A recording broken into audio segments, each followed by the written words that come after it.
Hello students, welcome to my YouTube channel Sushma Rajgupta. Important question की series में आज हम करने जा रहे हैं BCom first semester psychology for managers के इम्पॉर्टेंट क्वेश्चंस और पेपर पैटर्न। चलिए शुरू करते हैं।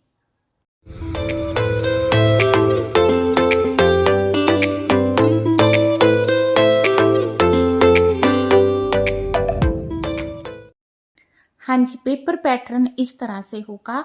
आपका पेपर 3 आवर्स का होगा और मैक्सिमम मार्क्स इसके 80 होंगे। 3 सेक्शन ए, बी और सी होंगे। सेक्शन ए जो है पूरे सिलेबस को कवर करेगा। तो सेक्शन ए में आपको 6 क्वेश्चंस आएंगे। आउट ऑफ 6 आपने 4 क्वेश्चंस अटेम्प्ट करने हैं और एक क्वेश्चन 5 मार्क्स का है। ये जो सेक्शन है 20 मार्क्स का होगा। इसी तरह से जो सेक्शन बी है वो यूनिट 1 को कवर करेगा। ठीक है, तो सिलेबस में जो यूनिट 1 के चैप्टर्स दिए हैं उनमें से कोई 4 क्वेश्चन आएंगे। 4 में से आपने 2 क्वेश्चन अटेम्प्ट करने हैं। एक क्वेश्चन 15 मार्क्स का होगा और ये जो सेक्शन है 30 मार्क्स का होगा। देन सेक्शन सी आ गया। सेक्शन सी यूनिट 2 को कवर करेगा। तो इसमें भी 4 क्वेश्चंस आएंगे। 4 में से आपने कोई 2 अटेम्प्ट करने हैं। एक क्वेश्चन 15 मार्क्स का होगा और 2 क्वेश्चन 30 मार्क्स के होंगे। तो इस तरह से आपका पेपर पैटर्न होगा 80 मार्क्स का। हाँ जी, सबसे पहले हम ले रहे हैं इंट्रोडक्शन टू ऑर्गेनाइजेशन बिहेवियर से। तो इसमें आपको आ सकता है define organisation behaviour, what are the factors influencing organisation behaviour. या तो आपको फैक्टर्स आ सकते हैं या मेन थ्योरीज आ सकती हैं, मेन मॉडल्स आ सकते हैं। इसके अलावा फर्स्ट चैप्टर इम्पॉर्टेंट है, इसमें से नीड और इम्पॉर्टेंस भी आ सकती है। ठीक है जी। देन आ गया हमारा सेकंड चैप्टर इंडिविजुअल बिहेवियर। तो इंडिविजुअल बिहेवियर में आपका क्वेश्चन बनता है what do you understand by individual behaviour, what are the various factors affecting individual behaviour in organisation. Again आपको फैक्टर्स आ सकते हैं या मॉडल्स ऑफ इंडिविजुअल बिहेवियर आ सकते हैं। ठीक है, नेक्स्ट हमारा जो चैप्टर है दैट इज पर्सनैलिटी। तो पर्सनैलिटी में इंपॉर्टेंट क्वेश्चन बनता है आपका कि what do you understand bye personality, outline the various factors. तो फैक्टर्स इसमें भी आ गया।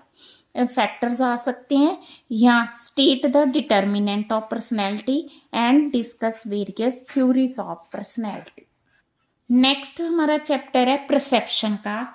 Define perception, explain its process, its implication in the study of organisation behaviour. यहाँ आपको आ सकता है state the features of professional process model या discuss the steps which you would take as a manager to reduce perceptual errors as you appraise the performance of your subordinates। तो it means कि यहाँ पे आपने errors को किस तरह से रिड्यूस करना है, तो वो स्टेप्स बताते हैं। ठीक है जी। नेक्स्ट हमारा चैप्टर है एटीट्यूड्स एंड वैल्यूज। तो इसमें क्वेश्चन बनता है what do you understand by concept of attitude, how do attitude different from opinions, then define values, how are they different from attitude, how can attitude be measured. ठीक है, तो ये आपका attitude का क्वेश्चन आ गया। ये वैल्यूज और attitude दोनों को मिला के आ गया। हाँ जी, next define motivation, critically evaluate the various theories.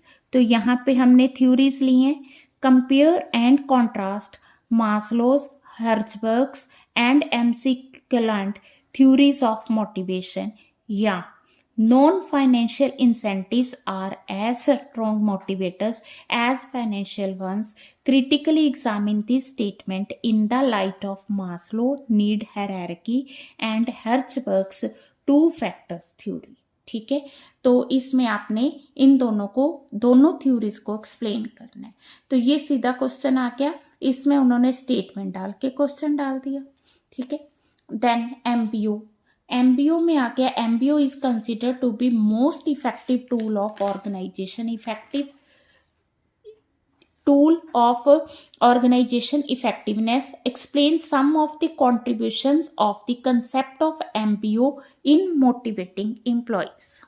तो ये MBO as a motivational technique कैसे काम करता है, तो ये आपने एक्सप्लेन करना है। नेक्स्ट है, what do you understand by transactional analysis, discuss its importance in improving organisational effectiveness और discuss its significance in improving interpersonal relation in the organisation.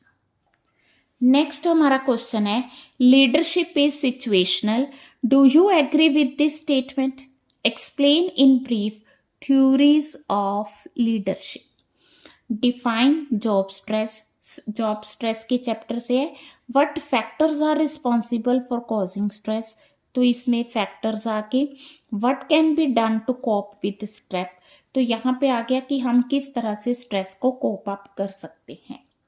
Next, organisational conflict, discuss conflict resolution strategies, किस तरह से हम conflict को resolve कर सकते हैं, which can be used in the organisation, what are the reasons for various types of conflict, suggest measures, तो same ही है बट उसको लिखा अलग तरीके से। ये हैं चैप्टर वाइज इंपॉर्टेंट क्वेश्चंस। आपने ये क्वेश्चंस तो करने ही है, जो बाकी का सिलेबस है उससे रीड करके जाना है, तो क्वेश्चन कहीं से भी आ सकता है। तो मैंने on the basis of last year papers in important questions को सिलेक्ट किया है। ठीक है, आप लोगों ने अच्छे से तैयारी करनी है। All the best for the examination.